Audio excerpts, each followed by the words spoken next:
আসসালামু আলাইকুম বন্ধুরা, সবাই কেমন আছেন? আশা করি সবাই ভালো আছেন। আজকে 22শে জুলাই 2024।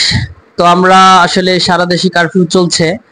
তো বাসায় বসে আছি, বাসায় বসে অবসর সময় কাটাচ্ছি। তো যে যেখান থেকে আমার ভিডিওটি দেখবেন পরবর্তীতে, সবার জন্য রইল শুভকামনা। এবং এই কারফিউর সময় যে যেখানেই আছেন সবার জন্য দোয়া এবং ভালোবাসা রইল। সবাই ভালো থাকেন, সুস্থ থাকেন, সেই দোয়াই করি। তো আজকে আসলে দেখতে পাচ্ছেন আমার সাথে আমার ছোট ভাই জহিরুল ইসলাম জহির, সে মুগদা থানার গলিতে। তোমার মাদ্রাসার নামটি কি বলো? জামিয়া ইসলামিয়া তালিম ও সুন্নাহ মাদ্রাসা। আচ্ছা।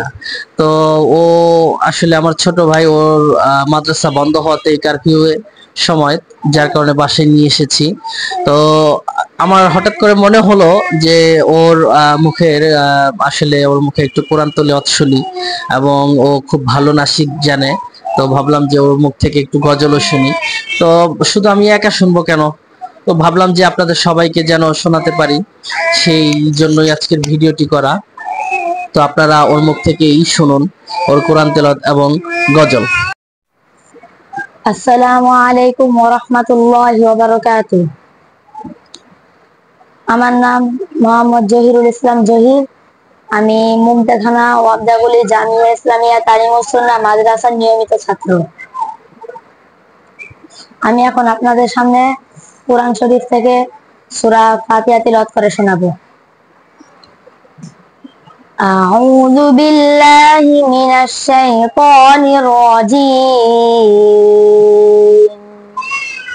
বিসমিল্লাহির রহমানির রহিম। আলহামদুলিল্লাহি রাব্বিল আলামিন আর রহমানির রহিম।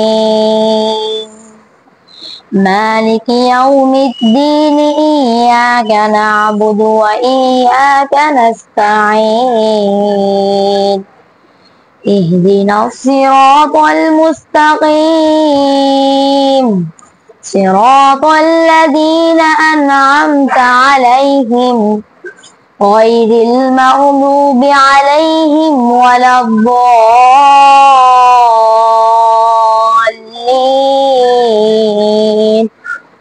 صدق الله العظيم। আমি আপনাদের সামনে কোরআন শরীফ থেকে একটা কিরাত বলবো, আপনারা মন দিয়ে শুনবেন। আউযু বিল্লাহি মিনাশ শাইতানির রাজীম। বিসমিল্লাহির রহমানির রহিম। আর-রহমান আল্লামাল কুরআন